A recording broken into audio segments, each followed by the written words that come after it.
training where we're going to be talking about the psychology of sales. This is not a psychology class. I am not a psychologist. I have no formal training. I do not have a degree. But what this is going to show you is how you can get to know your customers. Before we jump into it, it's our time for that shameless plug. So if you're an agent that is watching this, if you're not an agent of Miranda Executive Realty, you can scan that QR code, and you can schedule a confidential, private meeting with us, see what we can do, and give you access to more of these great trainings. So moving on, psychology of sales. What is the psychology of sales, and why do they matter? I already gave you my disclaimer. Told you I'm not a psychologist. I'm not an attorney. I'm not a doctor. I'm not a lawyer. Like, I am literally none of these things. I'm a real estate agent and I'm a broker. We are not here to change anybody's thought process or create any standards or trends. I'm just here to tell you what I know and what I believe to be true. So that in mind, questions and answers, please just jot them down. Let's get through this, and at the end we'll do questions and answers. I do like to begin on time and end on time, so if we do go over on time, I'm fine to stay on behind. I just want to make sure that we have enough time to get through this entire training. It's kind of a long one, so words to ponder. Buying and selling a home is more than just a transaction. It's where logic meets the heart. So why are we talking about psychology of sales, right? Why does the psychology of sales matters? Why does how somebody thinks or how they process information, why does that matter? Why do we need to talk about these different things? And what about yourself? How does it apply to you, right? So we're going to go on a little journey together. And as we're going through this, we created a little schematic here on communication, not only, with your customers, but think about your communication with people that you're negotiating with, such as other real estate agents. Think about communication with an appraiser. Think about your communication with a home property inspector. Think about communication with your spouse, communication with your child's teacher, right? This is communication in large scale. Now, when we're talking about it here, it's going to be in the context of real estate, but these personality traits, these characteristics that people that people demonstrate during the course of our communicating, it's universal. It applies. It's a big picture universal application. So it's going to be helpful for you when you're working on your transactions, but it's also going to be helpful for you when you're communicating with everybody in the world, right? So where does it start, right? With yourself as the agent, you're the person. It's going to start with your own self-awareness. As I'm going through this and as I'm talking about this, think about yourself. Which of these apply to you, right? We're going to talk about some of these things. You can do your own online assessments. You can find them with simple Google searches. I didn't create this material. I didn't invent this. I haven't even redone this stuff. But these are things that I've used in my own business. I use in my own communications to help me become a more effective communicator, right? But to be an effective communicator with somebody, first I have to know who I am and how I communicate. Because as you'll learn later on down the road, there are going to be some personalities that their communication styles don't match. And if I'm one personality style and this is this other personality style, and I'm talking to this person in my method of communication, I'm going to drive this person crazy, right? So I need to be aware of who I am, right? I need to be aware of my communication style. And in turn, when I can communicate with this person effectively, it's going to build rapport. It's going to help me handle objections, which is going to help me with my negotiating. It's going to help me close more deals. It's going to help me more be able to communicate and fill the underlying needs of my customers, right? And what does that customer become at that point, right? They become a client. They become a loyal customer. They become a past client, right? That you have more customer retention because they understand that you're an effective communicator. They're going to trust you with their friends, family, coworkers, and loved ones, right? Now, With great power comes great responsibility, right? We don't use these things to manipulate people. The number one thing that we teach in this brokerage when it comes to how we behave and how we conduct ourselves is everything we do must be legal, ethical, and moral, right? This is not to, this training is to make you a better communicator and in effect, make you a better salesperson. But this is not to teach you how to manipulate people or to do things that are not in their best interest, right? We always do the right thing. We always give the full information, right? We always disclose whatever we need to disclose. We don't do anything for the sake of getting a sale, right? We get a sale because we did the right thing, right? And that is what ultimately stepping back leads us to keeping that customer forever, right? When that customer knows that we did the right thing, right? And when we're communicating, it's a lot of communication with our customers. And sometimes we do need to get our customers out of their own way. We're the professionals. We're the experts, right? We're the ones who understand the process. We're the ones who know the inventory in the market, right? So if you take a customer to go see a property and you know that it's exactly right for them, but for some reason they can't see it, it's our job to help them to see it. It's not our job to convince them against their own will that this is the property that they should buy. It's our job to communicate to them. And if they don't, right, at least we can say we told them, right? We do have to communicate, and we have to communicate effectively. So what's the first thing we're going to talk about? First thing we're going to talk about is the DISC personality assessment, right? DISC. So there's 4 personality assessments. Tony Robbins does something with DISC. I don't know if he's the innovator of this. I don't know who really started this, to be honest with you. But DISC personality assessment has helped me immensely in my own career. Understanding that there are 4 primary personality types that people function in, right? Dominance, influence, steadiness, and compliance. And when we're speaking with somebody, when we're communicating with somebody, if number one, we know where we are in this spectrum, and we could be where we are likely a combination of these, but what is your prevailing or your stronger, or on a percentage scale, what is your the larger amount of your personality, right? Maybe you're a high D with what they would call like a trailing I, right? Meaning you're dominant, but you also have some characteristics of influence, right? You're dominant, but you have some characteristics of compliance.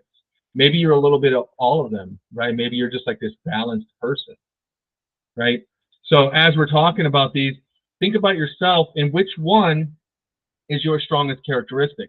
As you begin to understand these, you'll see them in people and you'll see them in yourself, right? And if you're not sure about yourself, just Google DISC personality assessment, or I don't know, something like that.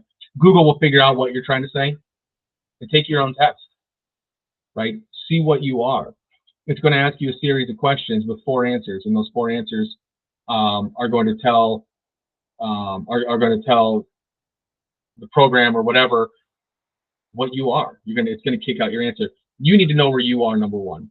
If you don't know where you are, you're not going to know how to find the other person, right? So jumping into it quickly, right? So what does DISC do? It focuses on, number one, external expression, right? How do people express themselves externally? What are their behaviors, right? How do they respond to challenges, right? How do they interact with other people, and how do they like to be interacted with when it comes to other people, right? Situational behavior, right? In times of crisis, or times of not being observed, right? They're not being managed, they're not whatever, right? How are they acting in these team environments, right? How do they behave?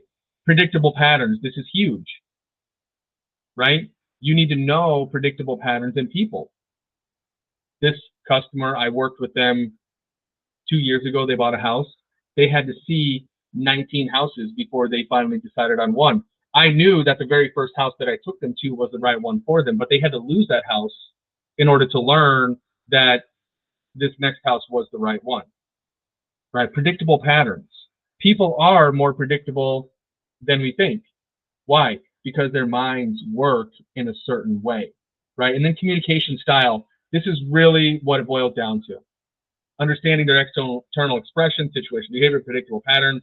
You're going to know the proper communication style with working with these people, right? First one, D, dominance, right? Dominance. This is like your CEO type person. This is the person that when you go on the listing appointment, they want you to sit down and they want you to just get straight to the point, right? They don't want to go through your entire listing presentation. They may not even care to look through at the comps that you say, tell me what my number is. How much can I sell my house for? Right? How many days is it going to sit on the market? Right? Where do I sign? Right? You start explaining the contract to them. I don't need you to explain the contract to me. Just tell me where to sign and we can get this done. They're direct. They're to the point. They're decisive. They're quick. Right? CEOs, they have to make decisions very quickly. Right? They respond very quickly. You know who's going to drive a CEO crazy, or who's going to drive this direct person crazy? Is somebody with the detail-oriented mindset, right? And we're going to get to that. But the person that wants to have a lot of details or wants to give a lot of details, this person's not going to want to sit down in a 3-hour listing presentation with you. Get to the point. You better recognize this person quickly, because if you don't, they're going to move on from you, right? You start droning on and on and on, and they don't want to hear what you have to say. Okay, out the door. You annoy me. Do you want to annoy these people? Maybe not, right? Pros and cons. They make decisions quickly. They're action oriented. They're going to get it done, right? They're going to show up. They're going to get it done. They're not, they're not messing around. They're not playing around. Cons, right? Very impatient person. Like I said, you sit down, you start going through, statistics and facts and numbers and all these things. They're gonna go crazy, right? So understand when you're in the room with somebody that has a high D personality, right? Understand when you're in the room with this type of person, because you will lose their attention very quickly. Get to the point. Get it done. Tell them what they need to know, right? Make sure you do tell them what they need to know, because they're paying attention to that as well, right? What are you telling them, right? Are you taking care of them, right? So that's the D. If you have any questions about a D personality, write it down. We'll come back to it at the end. I, influence. This is the life of the party. This is the person that when you go to a social gathering, when you're at a networking event, when you're at you're at the bar, or whatever it is, this is the person that might be the loudest, right? This is the person that's very, very outgoing. They're like like a social butterfly, right? This person loves to party. This person loves to be around people. They love to be recognized. They like to be seen, right? They may completely dominate a conversation, right? They come loaded with jokes, right? They come loaded with current events in the news. They come loaded, ready to tell you, how their day went and what happened in their life and what's going on, right? This person doesn't lack words, right? This person might annoy a D, because the D doesn't want to hear about all this, right? So if we're an I and we're going to go talk to a D, then we need to make sure that, that we're paying attention to, the way that we are communicating with this individual, right? So pros and cons. Very easy to get along with this person. It's a very social person. Person's always going to have something to talk to you about, right? But they're also going to be a little distractible. They're going to have trouble necessarily focusing on you or the person that they're interacting with, right?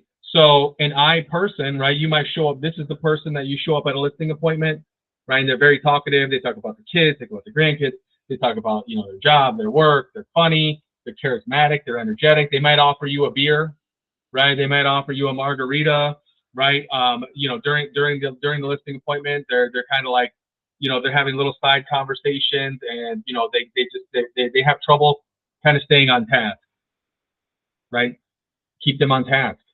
You have to keep them on task. So your job when you're sitting in an appointment with an I is to keep them on task, right? Now, you have to not alienate them or make them feel, like they need to take medication for, that for this behavior, right? You listen and you respond, right? You listen and you respond, and you listen and you respond, and you help to keep them on task by doing those types of things, right? But this person, you're gonna see him at the social events now. You're gonna see this person at the social events. You're gonna see the eye. They're gonna stand out. It's going to be the person that a lot of people are probably looking at them. They're going to have a lot of energy and just a lot of charisma. S, steadiness. I believe that most people have this trait to some degree, and this may be the most common, like, dominant trait out of all of them, right? This is kind of your just well established, kind of well balanced. I don't want to say go with the flow, but doesn't really push back a whole lot. Kind of wants those assurances, right? They like things to stay, steadiness. They like things to be steady. They don't like a lot of change in their lives, right? They probably don't move a lot. Probably don't have, not out dating a lot of people, right? Looking for that loyalty in people. They're probably a very loyal person, right? Their lives are just overall steady. Show up for work on time. 5 o'clock, pack everything up. Time to go home. Go home. Oh, it's Wednesday night. Grey's Anatomy's on tonight. I'm going to sit down and I'm going to watch Grey's Anatomy, right? Steadiness. That's who this person is. This person is very consistent in the things that they do, right? It's somewhat predictable, right? They don't like a lot of risk. They're going to be patient, right? They're going to give you the time. They're going to give you the shoulder to cry on, right? They're going to be very good at listening, very good at hearing what you say, right? So when you're, pros and cons, there they are, right? Patient, supportive, dependable, reliable, consistent, right? I mean, these are all great traits to have, right? Risk averse, passive. They don't like high pressure situations. They're not going to want to have a political debate with you, right? Try to pull them into your politics and try to go head to head to them and tell them why your politician is better than their politician. They're not going to want to do that. They're going to be very uncomfortable in that situation. It's not a steady situation for them. It's not something that they're necessarily going to want to do, right?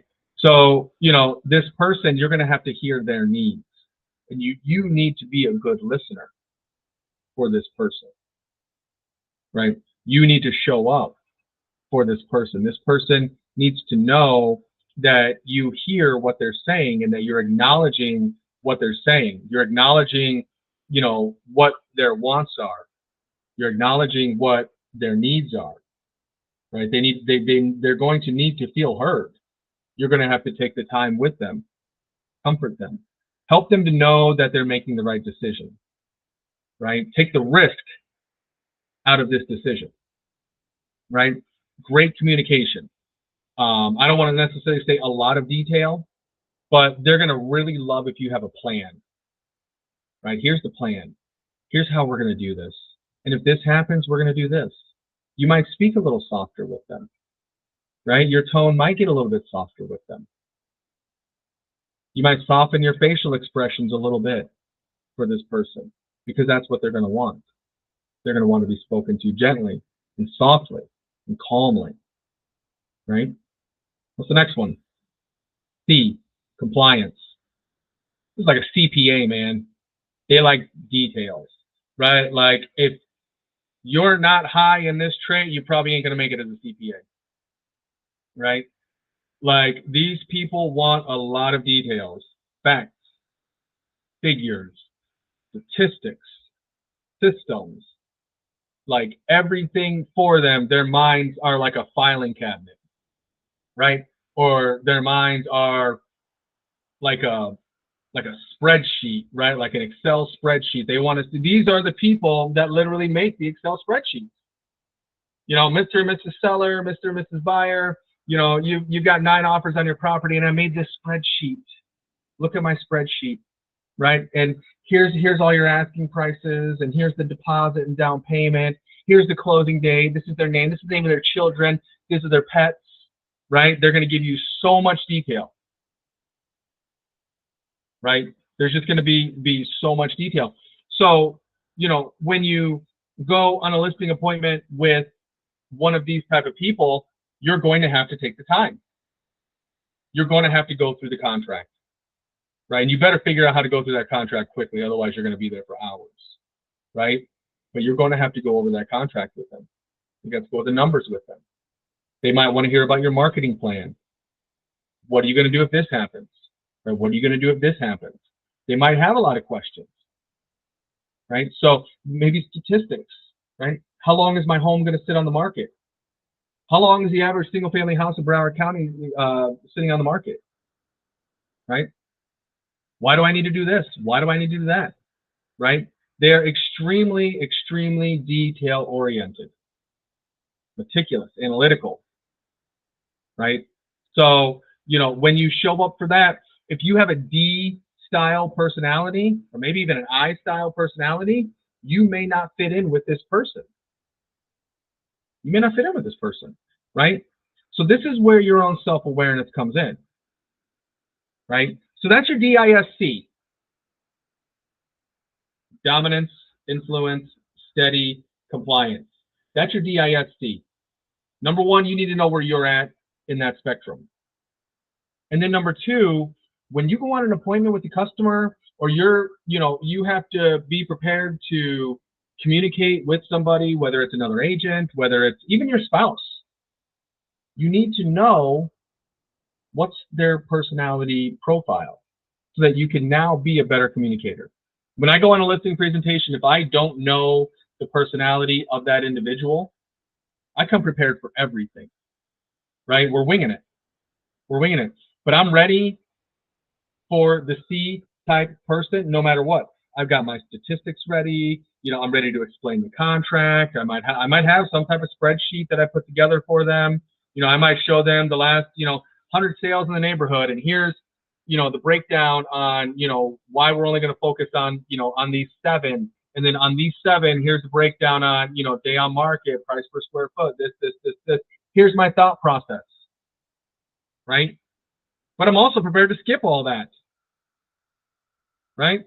We're only going to look at these 5 at these 7 comparable sales. Here's price per square foot.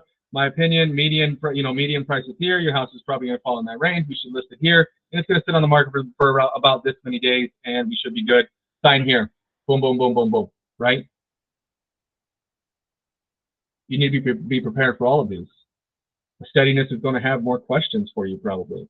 Right? They're going to want to feel good that you're the right choice. Right? So maybe you need to spend a little bit more time on who you are, who yourself is. Talk a little bit more to comfort them and let them know you're making the right choice. You're doing the right thing. You have to get them to trust you, right? For the I, you might just have to have a beer with them, have a couple laughs, right? You need to bring out the social butterfly in your own personality, right? Entertain them, have fun, laugh, but also be professional, right? Don't have 2 beers with them. You certainly don't have 5 beers with them. You might lose a listing even if they really do love you at that point. All right, the next one. So we have DISC, right? But now let's talk about the temperaments. Now, these are very similar to DISC. When we start talking about them, you're going to see the similarities, but they're different. There's nuances in between them. The way that I look at it, the DISC personality profile is the personality. It's the communication style of that individual. How we like to be spoken to, how they like to be spoken to, how their mind works, right? How they process information, what they need to be told. The temperaments are more like that, right? It's more of a mood, right? The temperaments are more of, how somebody feels, like an Eeyore, right? As I'm going through, think to yourself, which one of these would Eeyore fall into, right? Winnie the Pooh has a different temperament than Eeyore, right? It has nothing to do with their disc personality profile. It's their temperament. Right? Are they naturally upbeat? Are they naturally just a little, a little more slow speaking and, kind of sad? And they're not sad, but even when they're happy, they look kind of sad, that kind of person, right? So it's looking at their traits, their qualities, right? It's how they really view the world, right? Or how the world would necessarily view them, right? It's looking at their moods and their emotions, right? Their propensity to be a naturally kind of happy person, energetic, or naturally kind of just, maybe not unhappy, but a little more calm and, and their emotional disposition, right? How are they going to handle things, right? Because that kind of like, slow moving Eeyore individual is not going to handle a high stress, fast paced, Miami traffic kind of situation, right? And to sum it all up, it's their emotional baseline, right? It's where they are emotionally for kind of the majority of their day, majority of their lives, right? Like all things being equal from one day to the next, this is how they kind of feel, right? And it's going to be important to understand this, and it's going to be important to understand, because like, let's say, for example, your D-type disc personality, right? Get to the point, right? But do we know people that like us to get to the point very quickly? Yes, we do. But do we also know people that like us to get to the point very quickly and they're rude and they're kind of mean and grumpy and angry? Yes, we do, right? And do we also know people that like us to get to the point that are more friendly about it, right? More gentle and soft and really more just kind of compassionate, right? Like, they want you to get to the point, but they don't feel the need to, necessarily yell at you or demean you to get you to have you get to the point, right? So this is that. This is that kind of person, right? And these really go together very well, right? So sanguine, I think we have a little mistake on this slide, and I apologize. Their distinctive traits are also their pros, right?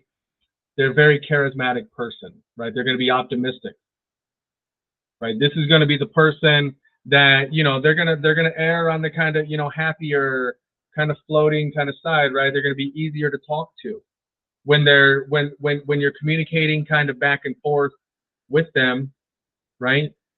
They're going to just feel, it's going to feel easier to have that conversation with this person, right? If they have negative feedback for you or they have something to say to you, they're going to say it in a more gentle way, right? They're not just going to blurt it out and try to like just totally crush and dominate you in that way, right?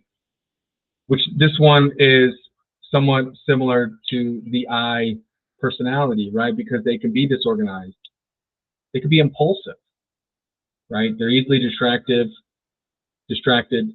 and they're just an optimistic type of personality, right? This is the person that, yeah, they're going to be much easier to speak with, right? What's the next one? Choleric. She's a natural leader, right? This is the person, strategic thinking is very big for them, right? They like to solve problems, right? They like to get ahead of problems. In fact, they don't like to see problems because they already want to have solved that problem before it even started, right? They're going to make decisions quickly,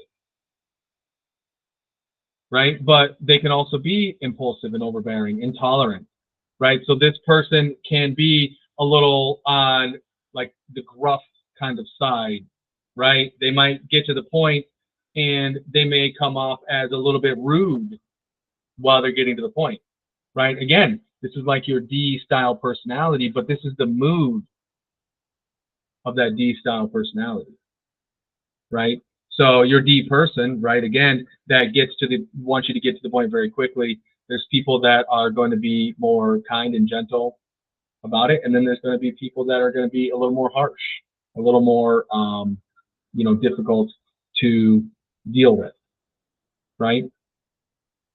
Then there's melancholic, right? So this person, and as you hear these words, like melancholic, you kind of think of melancholy, right? They're a little, they are a little bit more, kind of a more relaxed kind of personality, right? And they're naturally going to be a little bit more pessimistic. This might be more like your Eeyore type of person, right? They are detail oriented, thoughtful, reliable, organized, right? Perfectionistic, right? So this person may be a little harder to get along with because they're going to have expectations, right? Now, this is similar to the C style personality. This is, they have very similar things, but this is the mood, right? So you could have a melancholic D, melancholic I even, right? Where, this person, it's going to be the tone of their voice that you're listening for. It's going to be the speed of how they speak. They might speak a little bit slower, right? It's going to be the questions that they ask, things like that, right? And phlegmatic, right? This person's calm, supportive, patient, and reliable, right? Sounds a lot like the S, right? But it's their mood now. Now you're looking at their mood.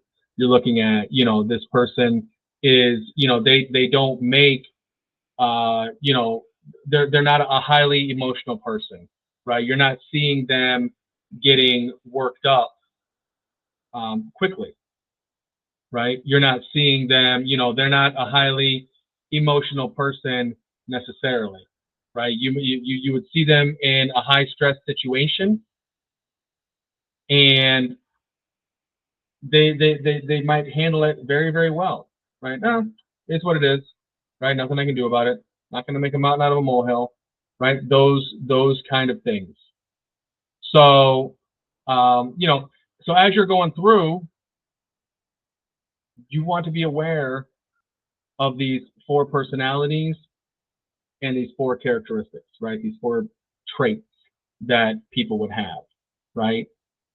And like I said in the beginning, they're going to exhibit a combination of these different traits, right? People aren't going to be, we're human beings. We're emotional creatures, right? We're not machines that are programmed to think just one way, right? We're human beings. So, just because somebody's like, a D with, with choleric type of mood doesn't mean that they're always going to be in that, right? But that's why as we're speaking with people and we're getting to know them, right, we're observing them. Let them speak more, right? Let them, dominate the conversation.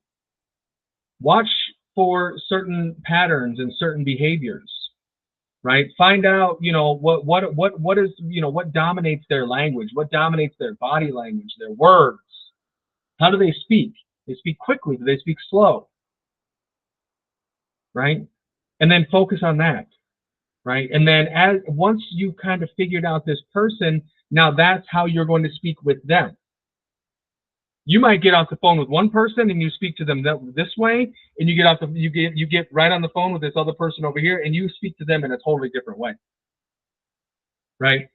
Once you understand this, and you understand that when you, in sales, in life, in everything, your life is made a lot easier if you speak to people the way that they want to be spoken to, instead of speaking to them the way that you want to speak to them. Because when we speak to them the way that we want to speak to them, or when we speak to people the way that we want to be spoken to, we might be annoying the crap out of them. And maybe they're just a polite person, right? Could be like like a sanguine D, right? Somebody who wants you to get to the point, but they're also polite, right? So just keep that in mind as you're speaking to people. Do they want you to get to the point? Do they want more details? Do they want more facts? Right? What's their mood of the day? How are they feeling today? Do they seem energetic and happy? They're speaking a little slower and quiet, right? Are they rude? Right? Are they just kind of like this gruff person and don't really like you don't even feel like they even want you there? Right? Read the room. Know what's going on around you. And if you have spouses, you're a husband and a wife sitting at the table, or children, right? Older parents with their children sitting at the table, right? Figure out how you're going to speak to each one of those people because it's going to be different.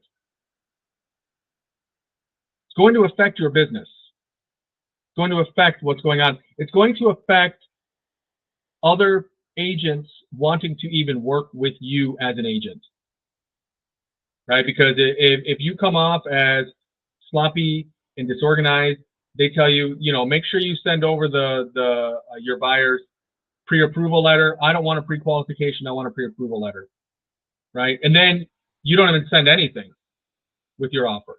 And then when you do send it, it's a pre-qualification, right? Well, you're not even listening to, what this person's telling you. They want more facts. They want more data, right? So if they're giving you instructions, listen to what they're saying, follow those instructions, but also look more into it, right? Couple of examples, right? So we're dealing with buyers and sellers. Again, this is real estate. So we're dealing with buyers and sellers. Let's help you convert a little bit more deals, right?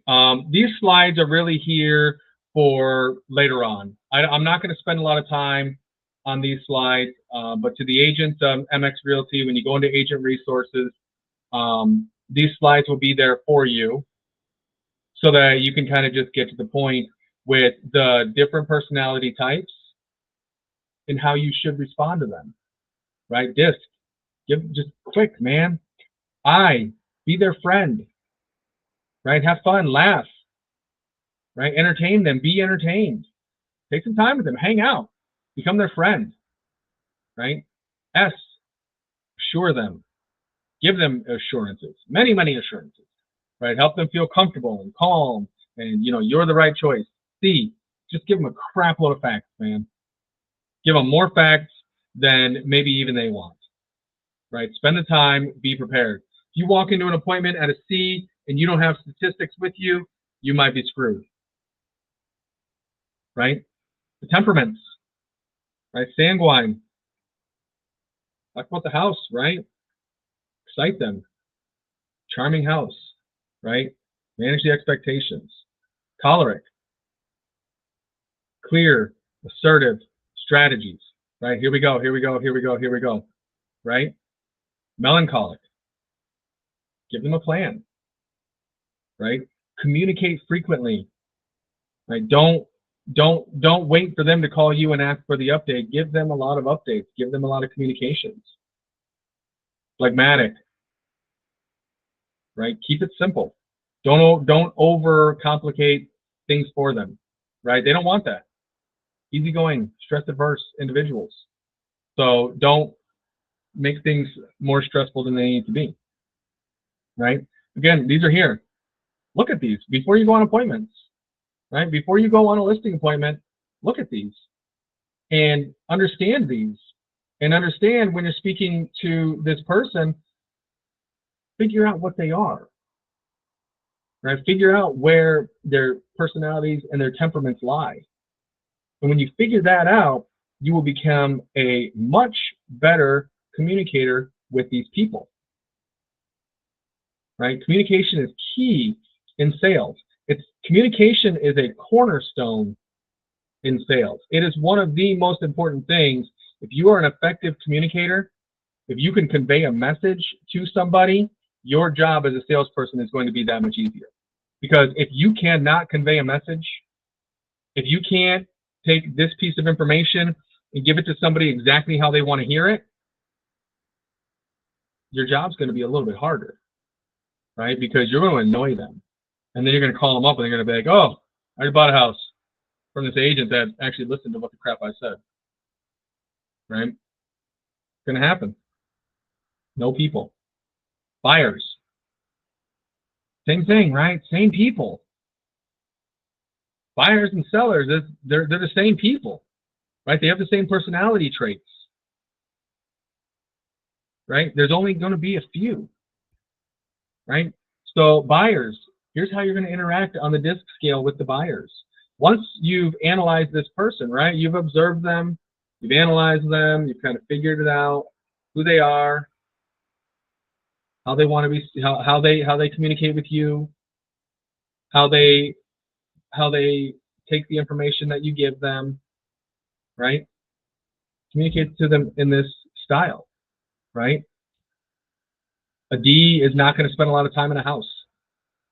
In and out, right? Okay, that's what I need to see. An I is probably going to want like a wet bar and a pool, right? Areas to entertain people, a nice backyard, big living room, right? An S is going to be about security. And, you know, I don't understand S's. Honestly, I don't know. I don't really understand them. So I don't know what they want. But, you know, give them security, give them safety, give them trust, right? Show them that you're listening to them. C, they might take a lot of time in there. What year is the roof? You know, when was this kitchen done? What's the brand of the appliances? You know, is this porcelain or marble? Right? Like all of these things, they're going to want details. You better know something about that house. Does it have cast iron pipes? You know, that kind of stuff. Temperament, same thing. Nice sanguine, have fun. Right? Choleric, get to the point. Melancholic, give them a lot of information. Phlegmatic, just be patient with them. Build trust. Right? These are here. You guys can come back to these anytime. So what is this? That is a chameleon on what we hope is a mirror. That is you as the salesperson. You need to be a chameleon on a mirror, right? Because we're going to mirror and match. What does that mean? That means whatever personality traits this customer has and whatever moods or whatever they exhibit, the temperaments, we're going to match that as best we can to them. Now, you know, so what are we looking at, right? Well, okay, psychological basis. They're going to trust you more, right? You ever notice, maybe you don't notice this, but if you were to put, say you take a room and you were to put, you know, 4 different races in the room, people will naturally kind of segregate to their own race, right? Because they look like them, they talk like them, they act like them, they understand them, they relate to them. This is the same thing here, right? And I'm not saying, you know, act like something that you're not, right? Definitely not saying that, right? But people are going to naturally trust you more if they feel like you're similar to them. It's just going to happen, right? So what are we looking at, right? We're going to look at some basic areas of what we should be paying attention to when we're meeting people. Pay attention to their body language, right? Mirror and match their body language, right? If, you know, if they kind of slump shoulders, you can slump your shoulders a little bit. It's okay, right? If they, you know, if they furrow their eyebrows, you can furrow your eyebrows. Okay. Right? If they kind of have a little down, you know, you can do that too. Whatever you want to do, right? But that's going to help them to literally, and they're not even going to know it, it's subconscious, right? But subconsciously, they're going to relate to you a little bit more. Speech patterns, right? Does somebody who speaks slow want to communicate with somebody who speaks fast?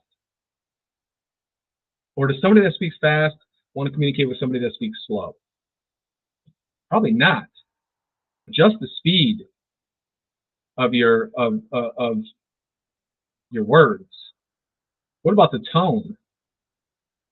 Maybe they have maybe their voice is a little bit on the deeper end, right? So speak a little bit lower down into your body, right? Or maybe their voice is a little bit at the higher end, right? So you can adjust your voice so that it matches more their voice as well, their own tone, right? They're going to relate with you more. Listen for words. Do they say a lot of things? If you listen to my trainings, and I swear I'm working on it, but I say right a lot. I say right, right, right, right. Again, know thyself. Know who you are. What are these words that they use? Find ways to incorporate their own words into your sentences appropriately, not excessively. But it's going to build trust because now you speak like them. What about energy? Right? Are there certain energy levels that annoy you already? Are you a high energy person and you're annoyed by low energy? Are you a low energy person and you're annoyed by high energy people? Right? Figure that out. Are you, are you with somebody that uses a lot of body gestures? Right? They're always doing something, right? Like there's just always something going on. Well, you probably should use a lot of body gestures with that person. Right? Let them know what's, where they are and what they're doing. Because that's how they communicate. That's what they do. What about people that don't do anything? Right? They just kind of talk and, they're there and they stand and, well, yeah, this was a nice house. I liked the room that was painted blue and, the ceiling fan in there was a really nice touch. Those mirrored closet doors were really nice. I could see myself standing there doing nothing for hours, just staring at myself. Right? Match it. If you start doing all this to that person, they're probably gonna freak out, man. Right? Match their breath, their breathing. Right? Do you ever pay attention to the way that people breathe? Probably not, right? But look at the way that they breathe. Right? Look at, do they, are they, are they a big breather? Are they a soft breather? Do they do a lot of right? I don't know if you want to do that because that's a little exasperating to me. But you know what I'm saying. Body language, speech, energy, and breaths. You don't want to match those, right? So you've got it all now. You've got everything you need to know to communicate effectively with people. You know their personality types. You know how you should speak to them based on their personality types. You know their characteristics, right? You know generally what their mood is going to be and how that's going to tie with their personality types.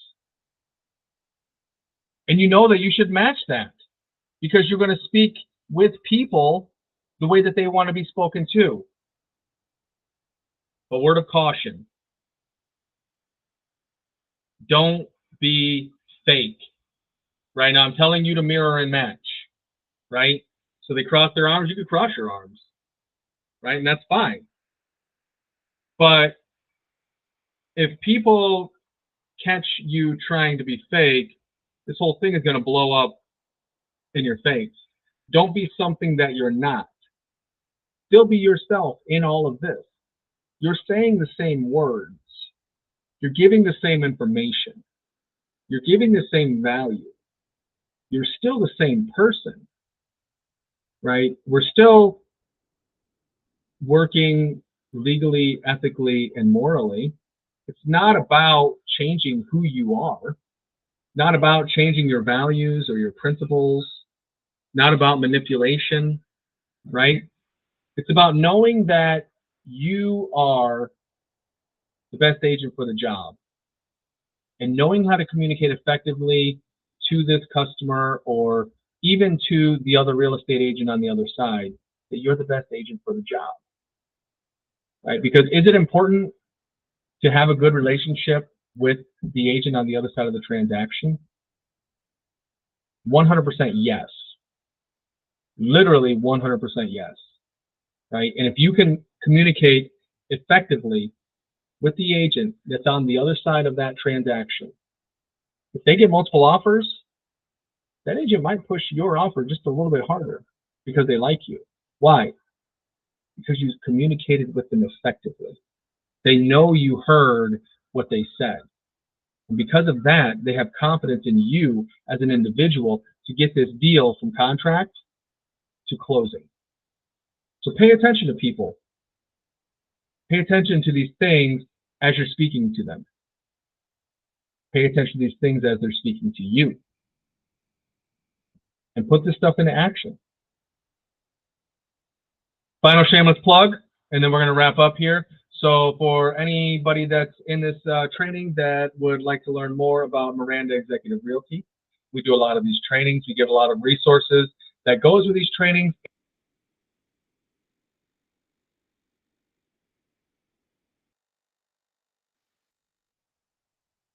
No, you're muted. Who muted me?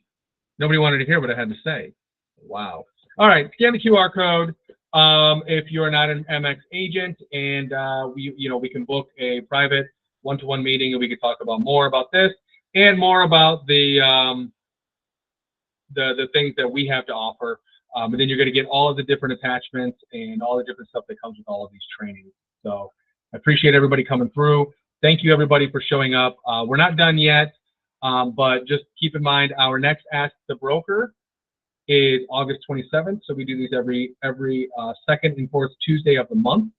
So basically every 2 weeks. In between, we do our group roundtable mastermind, which is only open to MX agents, where we troubleshoot, things that are going on, current events, problems in our contracts, things like that. So that being said, we got a few minutes left. We can end early. We can end now. Or does anybody have any questions about anything that was trained here or discussed?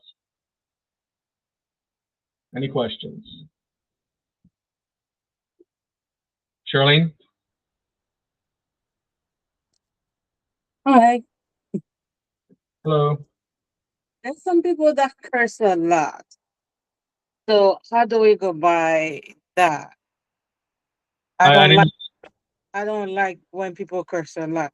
But I'm not gonna mean word that like repeat try to be cool because I won't I don't know.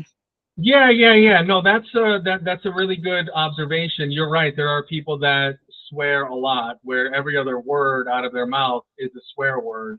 Um, Number one, so it's the morals of it, right? So morals slide. It depends on the person, right? My morals are probably different than your morals, right? For me, I might say, well, no, swearing's not a big deal. I mean, it's just words. They don't mean anything, right? And you might say, yeah, well, I just don't want to be that, person that swears, right? So we don't have to match those, things that, again, that's what I was saying before is, we're not changing who we are.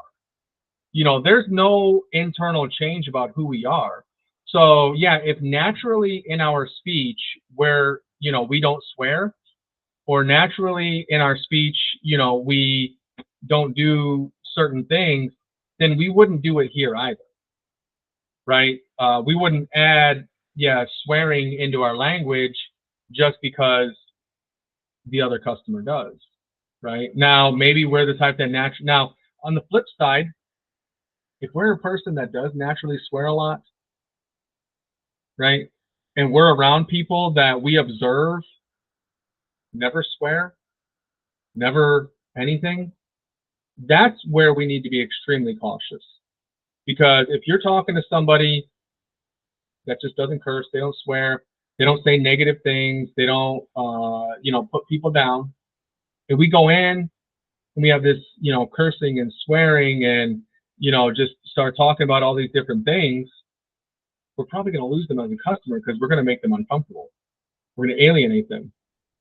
So, but yeah, when you're around people and you don't want to exhibit their behaviors and their traits, you don't have to. right? You can find something else. You can match their energy, their mood, right? I'm sure there's other words that they use that you could use. There's their personality style. Are they dominant? Are they steady? There's these different things. So, but yeah, like somebody that swears, definitely don't. If you don't want to swear, you don't want to make that part of your, overall conversation, then you definitely shouldn't, right? If you naturally swear and you're around people that don't, you probably shouldn't, right? I believe in any professional environment, we really shouldn't be swearing anyway, right? Like if you go to a networking event or whatever it is, even if it's at like a bar, right? And it's one of those ones where people are drinking and, appetizers are passing around. You don't really know who you're talking to at that point, right? So you still want to behave in a professional manner. We should always be professional out there because you don't know who's listening, and until you really know somebody, you don't know what they believe or what they think. I might be talking to Shirlene and it's my first time meeting her.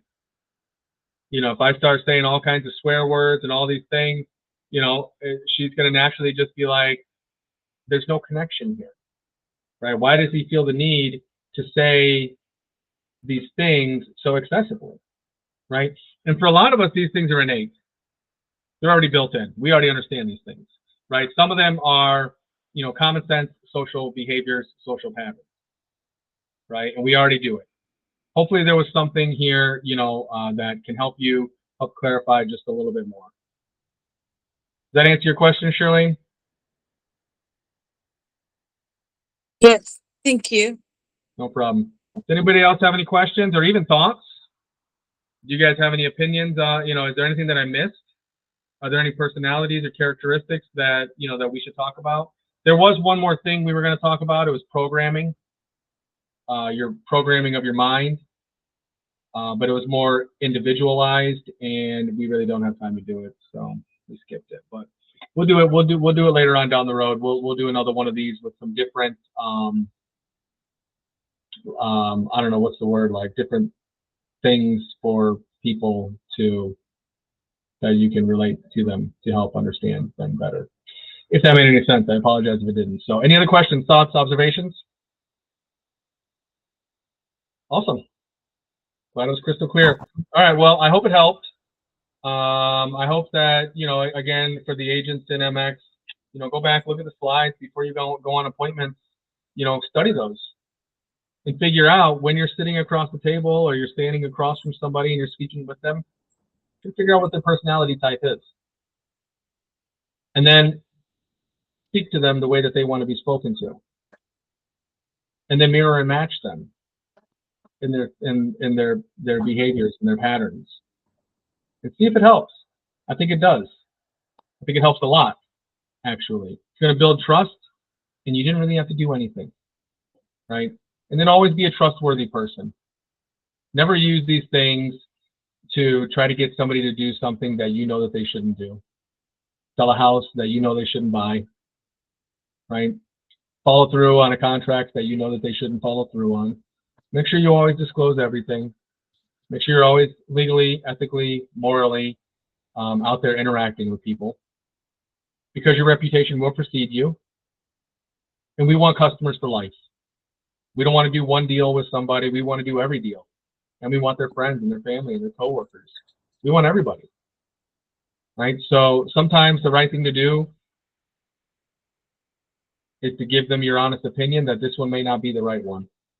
And I know, and this is why, right? They're going to appreciate that. And they're going to come back to you. And then sometimes the right thing to do is, Mr. and Mrs. Buyer, I know that you don't think this is the right property, and I know we just started our search, but I've been doing this for a long time, and I know that this is the right property for you, and I think we should put an offer in on it. Let them make the decision, right? But at least you said it. And that's the main thing. When you know something for certain, you should say it. So, all right, well, we're out of time, guys. If there's no other questions, we're going to wrap it up. Thank you guys so much. And I hope to see you in a week at the roundtable. If not, I hope to see you in 2 weeks at our next